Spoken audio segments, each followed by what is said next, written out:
Like so many other manufacturers, Mercedes-Benz is on a mission to completely electrify their entire vehicle lineup under a new family of EVs called Mercedes EQ. Now, a couple years ago, I had a chance to test out their first dedicated EV, the flagship S-Class size Mercedes-Benz EQS. However, this week, I'm actually out here in Denver, Colorado, testing out the next model. This is the slightly downsized version of the EQS called the EQE, an E-Class size, mid-size, all-electric luxury sedan that's built off of the same dedicated EV platform, offering just over 300 miles of range, 2 different versions at launch, and a starting price that should be roughly $30,000 less versus the EQS. So if you guys had your eye on an electric Mercedes sedan, but you wanted something a little bit smaller, how does the all-new 2023 EQE 500 stack up? Stay tuned to find out.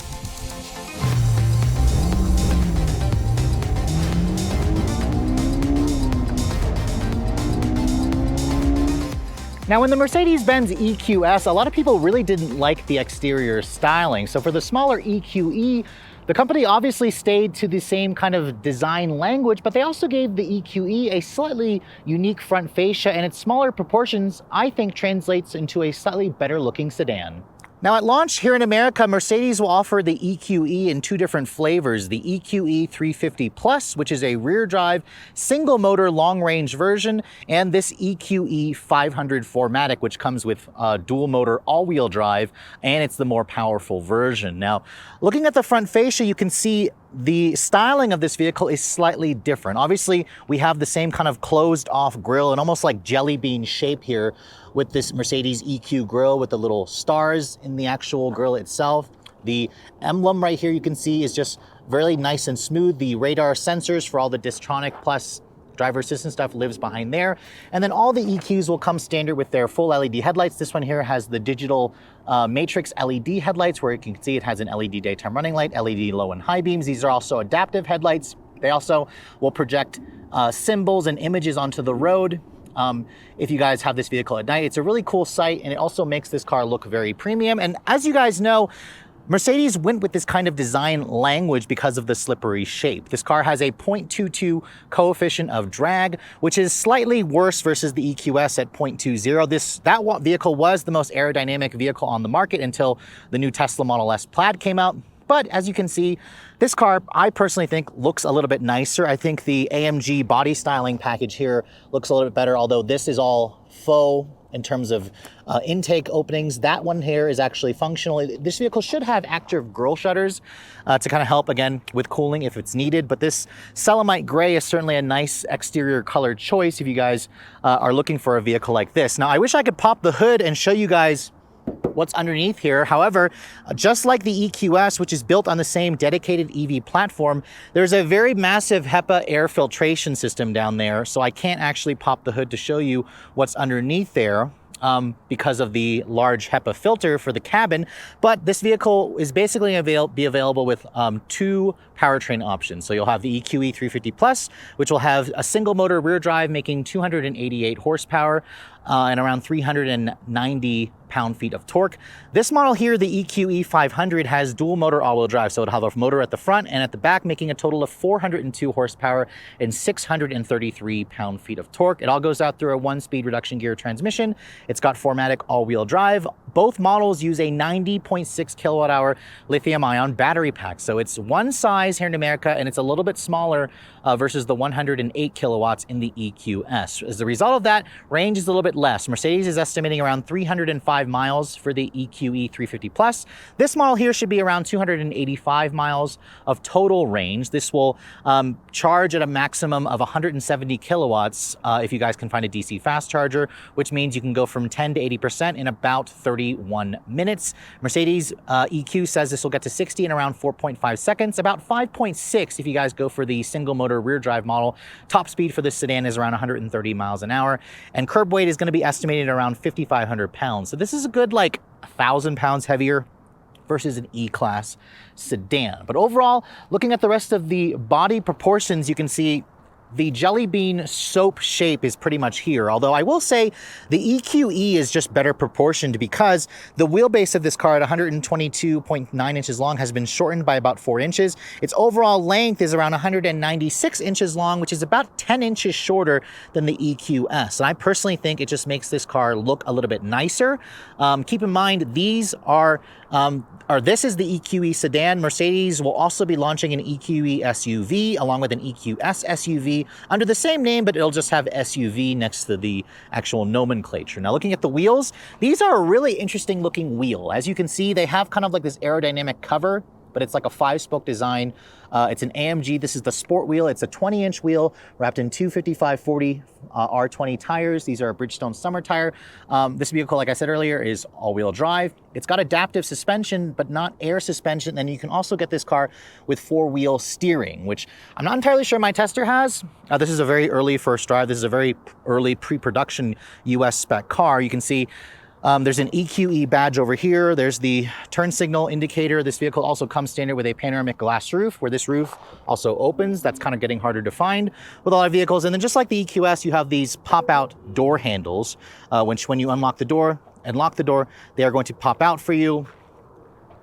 That basically allows you to enter the vehicle. For some reason, it's not working right now. I left the key on the side of the vehicle, on the base of the windshield. Now over here, you can see this is the charge port door for the charger. You can see it's got standard DC fast charging. There's the J1772 plug. On a level 2, Mercedes EQ says you should be able to charge this vehicle to 100%, from 10 to 100% in roughly 10 hours. And then you can, like I said earlier, 10 to 80% in around 31 minutes. So not quite as quick as the Porsche Taycan or Audi e-tron GT, which, by the way, this is about the same size as an e-tron GT and a Taycan, although it's definitely not as sporty. Those are kind of like sports cars. This is more like a luxury vehicle. Now, looking at the back, you can see the rear styling looks identical to an EQS. In fact, I would probably say they look practically the same, right down to the full LED taillights, which you can see has the same distinctive light bar that connects the two taillights together, just like on the front. There's a very subtle rear deck lid spoiler back here, and then your only indication, EQE 500, as opposed to EQS 580 or 450 Plus. There's a 4MATIC badge. The rear bumper, you can see, is the more sportier AMG model with the rear diffuser out back. And then opening up the trunk area, you can see you can access that by pushing open on the Mercedes logo. And when you do that, you can see it's a power opening trunk. And unlike the EQS, which is actually a hatchback, this is a traditional sedan. So I'm surprised to see they went with a traditional sedan. I suspect this helps save costs and help differentiate this car versus the EQS. But you can see here, the seats actually still fold down in a 40-20-40 manner. I don't have cargo figures yet for this model, but I'd say it's probably around 13, 14 cubic feet. It's a pretty usable sized trunk. Underneath here, there's a little bit of storage. You can see there's a air compressor and fix-a-flat kit because there's no spare, and then there's your mobile charger underneath there as well.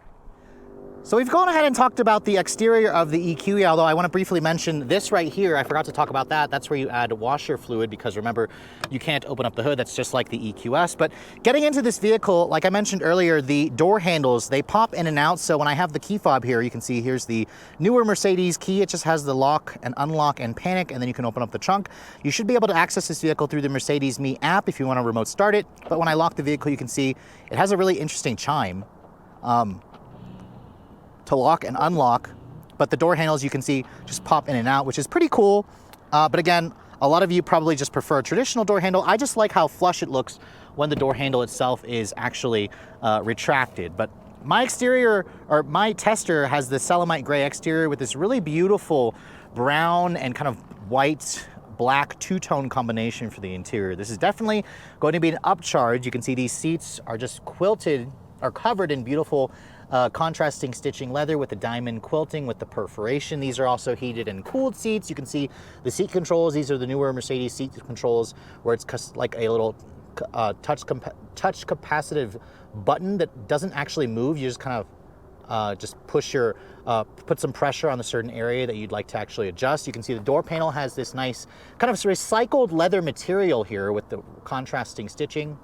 Real leather over here, or it may actually be faux. faux stitching, or I'm sorry, this is real stitching here with real more of that leather. This area here is a hard touch injection molded plastic, but you can see my tester also has the Burmester upgraded sound with the metal speakers. The window controls have a really high quality feel. The buttons feel nice. There's beautiful ambient lighting in this vehicle. Mercedes-Benz really knows how to do the fancy lighting. And then you can see here, you'll never forget it's a Mercedes because of the illuminated side sills. I love how the floor mats there are also brown, along with the steering wheel. Now you're also going to notice my tester doesn't have the 56-inch curved hyperscreen. I thought that was a standard equipment thing on the 500, but it appears to also still be optional. But even without it, you can see getting inside, the step-in height is low like most sedans. And then when I get in and shut the door has a really solid sounding thunk. Remember, this is built on the same platform as the EQS. Now, starting up the vehicle, start button is right here where you'd expect it to be.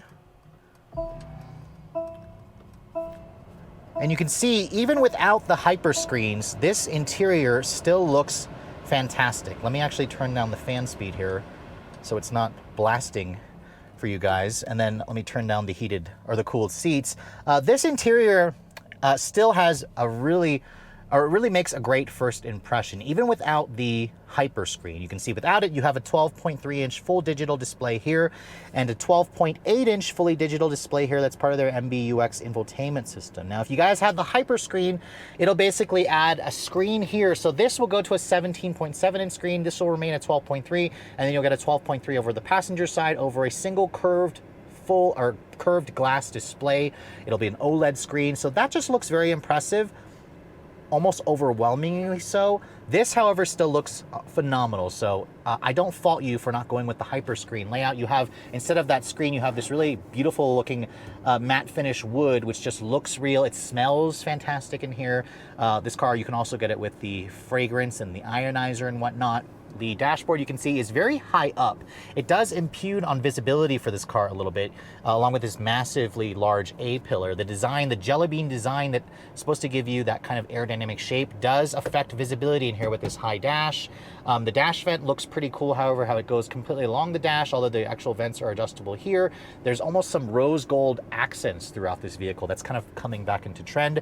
You can see there's a very large heads-up display over there, which also includes their augmented reality for the GPS. The steering wheel, you can see, is a power tilt and telescoping design. I love how it's white leather. There's paddles on the wheel for the regen braking, and then along with touch sensitive buttons here that allows you to control that and to control that, along with your volume control over there and the adaptive cruise control controls. The horn sounds pretty good. It doesn't sound puny. It sounds appropriate given the size of this vehicle.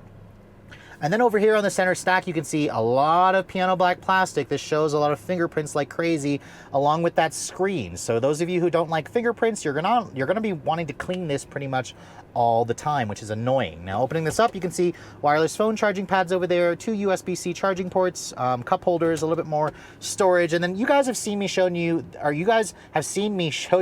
infotainment system before. It includes wireless Apple CarPlay and Android Auto. You can see beautiful resolution on the screen, very quick and snappy. When I tested this for a week in the EQS, I found it worked well, but at times it was a little slow to boot up.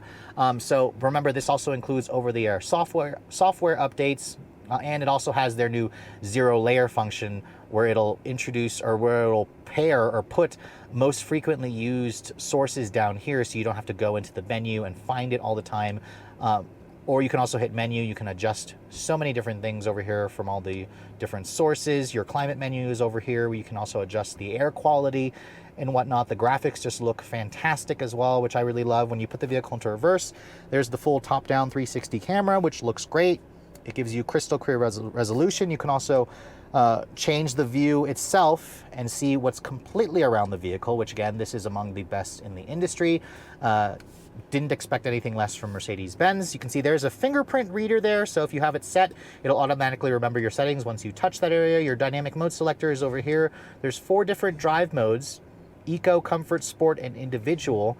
You can see it actually makes a little bit of a noise when you adjust that. When you go into the settings of the vehicle, you can also go to Vehicle here and adjust the sound experience. Now, you guys have you guys have seen me show you Silver Waves, Vivid Flux, and then there's also now this new mode called Roaring Pulse. Now, I suspect that'll probably come as an over-the-air update to something like the EQS, but We'll talk about that when we get into the driving scene for this vehicle. You can also have a couple of cut buttons over here, where if you push that, it'll give you access to functions that are most commonly used, like the active lane keep assist.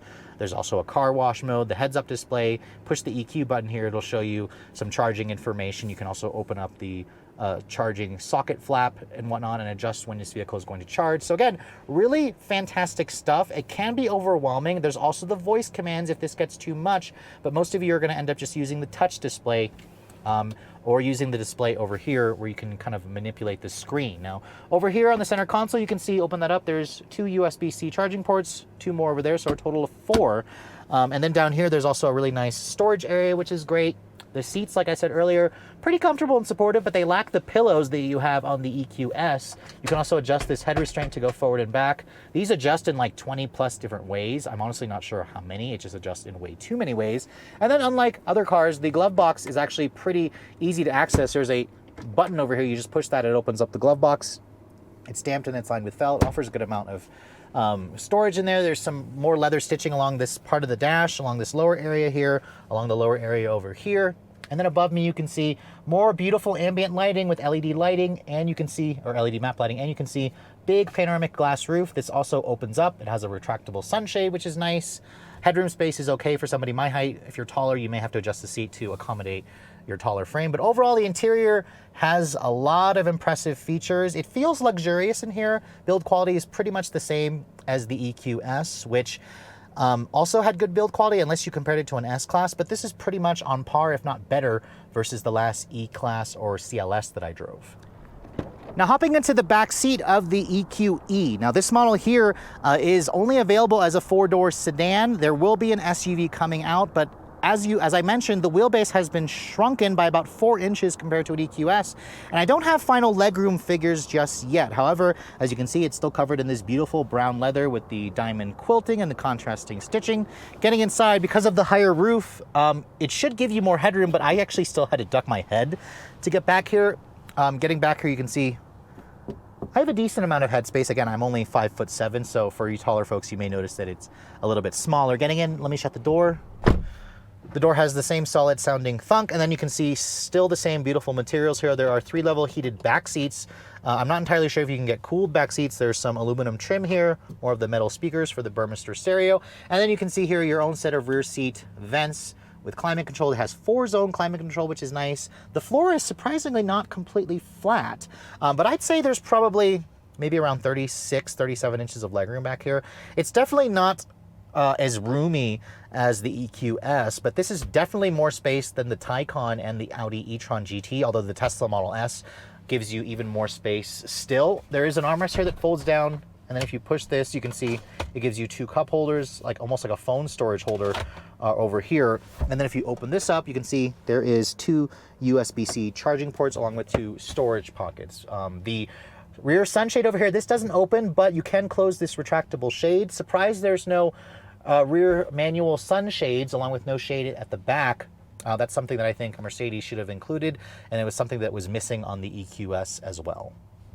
So I'm pretty familiar with the way the EQS drives, the flagship of the EQ family. So getting behind the wheel of the EQE is a very familiar experience. This car is about 10 inches shorter versus the EQS, and you definitely feel that shorter overall length. Although sitting here on the driver's side, the visibility is pretty similar. You still don't have the best visibility because of how high the dash is, but once you get used to that feeling, along with this massive A-pillar where you can literally lose a car or a bicyclist in that view, it's a really, spaceshipy like futuristic environment, even without the hyperscreen. I actually haven't seen this platform without the hyperscreen because I've always had it on the EQS when I had it to test, but this is still very, very beautiful. It still looks very impressive as well. This is the 500 that I'm driving, which is for now the quickest model that they offer until an AMG version comes out. I'm going to try to see if I can get behind the wheel of a 350 plus at a later date, but this model here definitely has that luxury car ride and feel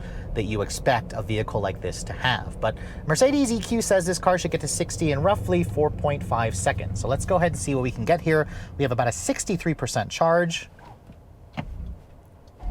Oh, this thing definitely feels quick, although it starts to taper off there. What? 3.96 seconds? That's almost as quick as the EQS 580 that I had. Wow, 3.96. I wasn't expecting it to be that fast, to be honest. That is plenty quick. And it makes me wonder how quick the 350 Plus is. That's probably going to be a 5-second car 0 to 60 easily, because that is way faster than I expected. But again, it's German. Germans tend to be a little more conservative with their numbers. Let's see what I can get here on a second run. Brake torque it. Launch! Oh! But you feel it taper off once you kind of get past that initial shock. 3.91 seconds together. So we're consistent and very consistently quick. So very impressive to see the performance of this car be about a half a second versus what Mercedes-Benz claims. That is typically the German way. So definitely like the speed that this car gives you. It's appropriately quick. The base version probably is around a second slower than this. It's going to be fast enough for most people. It'll smoke all the internal combustion versions basically of the Mercedes-Benz E-Class and the CLS most likely. Although the 53 models, this should give it a run for its money. But going around some corners in this vehicle, this car weighs in at around 5,500 pounds most likely. It's a heavy car, and you definitely notice that this model here, I don't think it has the four-wheel steering, but I'll have to confirm with Mercedes if it does. It feels much more nimble versus the S-Class for sure.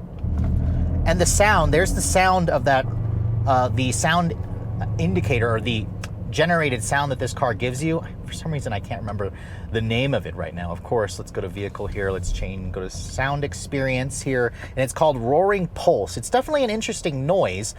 You can also turn off the sound experience. You guys saw there's silver wave. So there's vivid flux. And then there's the roaring pulse. I'll show you guys the noises again. The regen braking on this car is also interesting because I just drove the EQB and that had regen braking as well. However, this system has the function where the brake pedal actually will move on its own when it's doing the regen braking to be at the same location where you'd expect the brake to be if you were actually using the brake. So if I'm letting off the brake, this you can see there's the regen braking. The brake pedal actually moves to where it needs to go. And it takes a little bit of getting used to for sure, but it's also something once you get used to it, you don't really think about it twice. It's just something that's a little bit different. But overall, the brakes, they feel relatively good. Electric vehicles have either a hit or miss with the regen braking and whatnot. But I have to say the feel of this car feels good. It feels like a proper luxury car. And then put your foot down and it feels like a properly quick electric vehicle. So that is pretty cool. That is pretty sweet how this car is so quick. Now, in terms of the vivid flux, that's the noise there. Really weird noise. There's the silver waves. And then we'll go back to roaring pulse. So obviously I like the roaring pulse. It's a new mode that I suspect Mercedes will probably put on some other models at another later date. But overall, you can see the steering in this car is electric power steering. It doesn't have any much in terms of feedback. I wasn't expecting it to be super talkative through the front wheels. The suspension in this car, in sport mode right now, you can see it's still really comfortable and soft. This doesn't have air suspension, but it has, I believe, adaptive dampers. And there is a little bit of body lean. Again, this is no AMG model, and if you want a sporty handling EV, go buy the Taycan and the Audi RS e-tron GT or the e-tron GT. This is just a really quick electric luxury sedan. It feels pretty similar to a Model S in terms of the ride and handling balance, although this has a slightly more solid feel, I believe, than the Model S. It just feels like a tank. It feels like you expect a German car to feel. Visibility is just something you kind of have to get used to. The view out of the back isn't great. The back window is pretty small. I would like to see Mercedes eventually offer a digital camera review mirror. I'm surprised they're still not doing that. But overall, the seats are comfortable and supportive. The ride quality is good. It's quiet in here when you want to turn off all the annoying nannies and whatnot. But overall, I'm impressed. It is a very nice driving electric vehicle. And for those of you who wanted to go electric and you don't need the sheer size or the hefty price tag of the EQS, this basically captures the EQS's aura, but in a smaller and much more affordable package. So after spending a couple hours driving the all-new Mercedes EQE, I have to say, I was actually really impressed with the overall package. I mean, I like the EQS, although I do think that it's a little bit too big, a little too frumpy, and not quite as luxurious on the inside as an S-Class. It's got amazing tech, but in terms of luxury, the S-Class to me just has a little bit more presence. The EQE, however, this is going to compete with cars like the Porsche Taycan, the Audi e-tron GT, the Genesis G80 electrified, and a Tesla Model S, because this is about the same size as the Tesla Model S. It also is going to be compared heavily to cars like the Mercedes-Benz E-Class and the Mercedes-Benz CLS class. In fact, in terms of size, this model is right on top of them, and it offers basically that 56-inch hyperscreen that you can only get on these EQ models. It has an amazing amount of technology on the inside. It's quick, 0 to 60 in the mid 4-second range for the 500 model. It's going to be plenty fast. If you guys want something faster, there should be an AMG version coming that'll have roughly an extra 100 plus horsepower. That should be an under 4-second car easily. And the range, I'll have to wait until I get one of these for a full week to test out the range in the real world. Sadly, I wasn't able to get this car with a full charge, so I'm not entirely sure what the computer was showing, but when I got in at 73%, it was showing around 240 miles of range. So I suspect you should be able to get closer to 300 in the real world. The EQS got better versus its EPA numbers, and that's kind of what I'm noticing with a lot of Mercedes electric vehicles. In terms of the design, obviously design is always subjective. I personally like the way this looks more than the EQS. However, I do think that it still has a weird jelly bean shape. Let me know in the comments below if you guys like the design of this vehicle. In terms of sportiness, obviously the e-tron GT and the Taycan are at the very top of sportiness, but this definitely drives nicer versus the last Tesla Model S. Granted, I haven't driven the fully refreshed Model S yet, but I do like this a lot more versus the pre-refreshed model like the 2017 to 2021 models. But overall, if you're looking to buy the EQE, these should be going on sale in the fall. So you're gonna have to wait another month or so before these start showing up in your local Mercedes-Benz showroom. And Mercedes, as of this filming, hasn't announced final pricing of this model yet. However, I was able to kind of get a little bit of a range, and the E-Class sedan starts at around $54,000. This model here, I'm going to estimate is going to start around $75,000. So it's going to be around $20,000 more than an E350 with rear-wheel drive.